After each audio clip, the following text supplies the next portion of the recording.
Hi, welcome back to Fast Recap.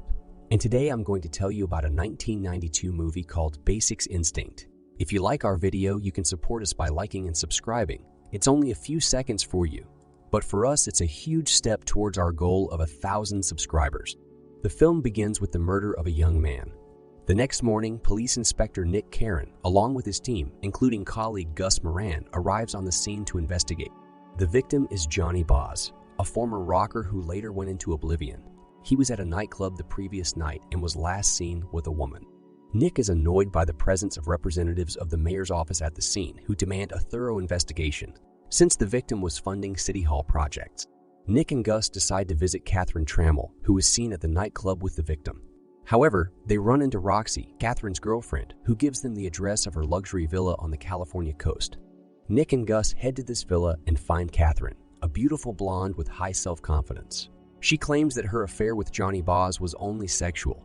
Catherine confesses that they had visited the club together the night before, but that she left him at midnight without going to his house.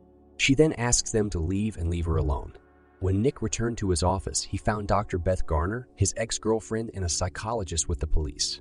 Nick confirmed that he was feeling much better, as he had significantly reduced his alcohol intake and quit smoking.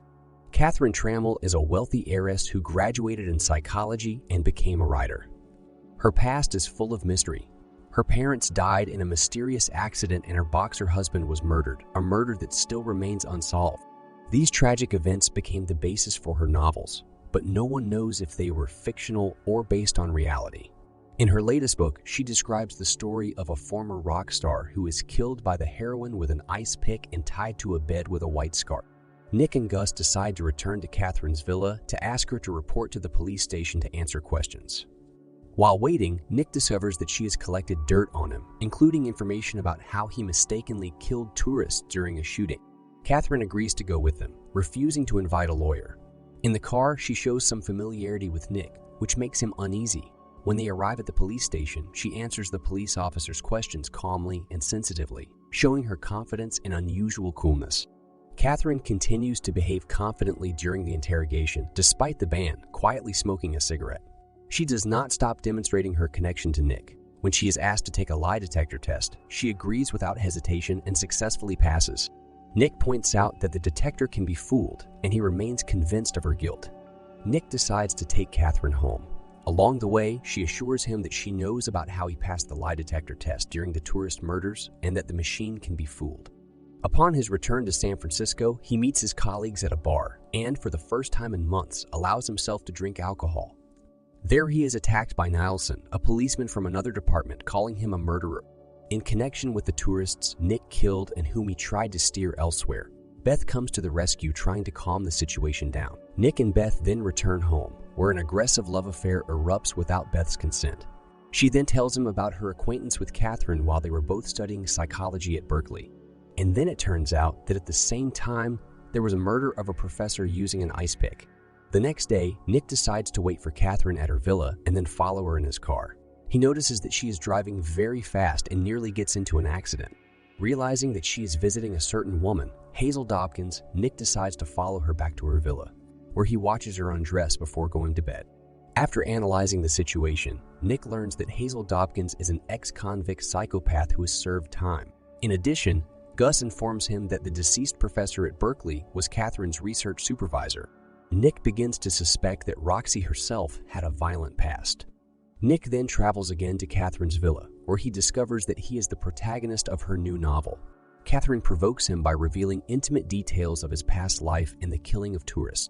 She claims that he enjoyed the murders and may have been using cocaine, leading to the destruction of his marriage. Back at the police station, Nick causes a new conflict with Nielsen because he believes that Catherine knows his life so well, because of Nielsen's access to her personal information. Nick suggests that Nielsen sold information to Catherine. Beth visits Nick's house to help him, but a violent argument ensues between them.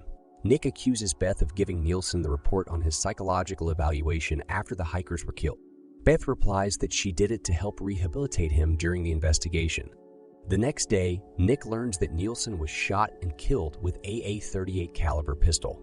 Although he is suspected of murder, he is not prosecuted, especially thanks to Beth's false testimony. His superiors suggest he take a leave of absence to investigate further.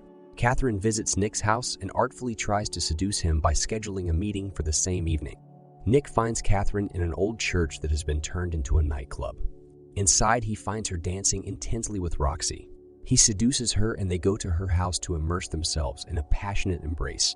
As they get closer, she ties him up by tying him to the bed, similar to what happened to Johnny Boz at the time of his death. Although they enjoy some play, Roxy, who has been peeking at them, becomes violently jealous and threatens to kill Nick.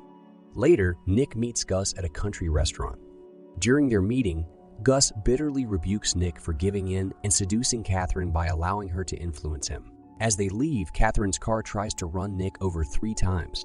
He flees and begins to chase the car through the winding streets of San Francisco. Eventually, he forces her off the road and the car crashes below. It turns out, however, that it wasn't Catherine who was driving, but Roxy.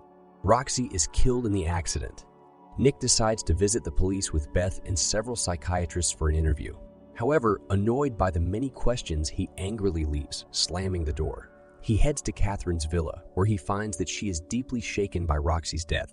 Catherine faces the loss of everyone close to her, including her parents and her husband Johnny. In this setting, they find a more peaceful rapport and become closer to each other. Catherine confesses for the first time and tells Nick about her past love adventures, including Lisa Hoberman, with whom she was intimately involved at university. Lisa, like Catherine, showed an interest in fashion and style. While researching the computer, Nick discovers that Lisa Hoberman is actually Dr. Elizabeth Garner. When he questions Catherine about this, she admits that she has adopted her style of dress and hairstyle. Nick accuses her of hiding the relationship from the police. After their intimate rapprochement, Nick goes to a clinic in Salinas to investigate Beth's ex-husband. It turns out, however, that he was shot several years ago with a .38 caliber handgun, and the case remains hopeless. While questioning a police officer, Nick learns that Nielsen was recently investigating the case. Nick also goes looking for an archive with pictures of the handrail that Catherine suggested he use against Beth because she, according to Catherine, dressed and combed like her. However, the archive has disappeared, and Nielsen presumably took it years ago. With each passing day, Nick grows more confident in his own hypothesis of Beth's guilt and Catherine's innocence. He believes that Beth is obsessed with Catherine. She was the one who killed her lover, was able to convince everyone of her crime, and used her knowledge that Nielsen, in the performance of his duties, revealed dark secrets, so she decided to eliminate him. When Nick returns to Catherine, she unexpectedly informs him that their relationship is over, that she has finished writing her last book and no longer needs him. At this time, Gus receives a call from a woman who claims to have been Catherine's college roommate and has a story to tell. He suggests that Nick go with him, but decides to go by himself to the building where the meeting is to take place. Nick stays in the car since he is technically on vacation.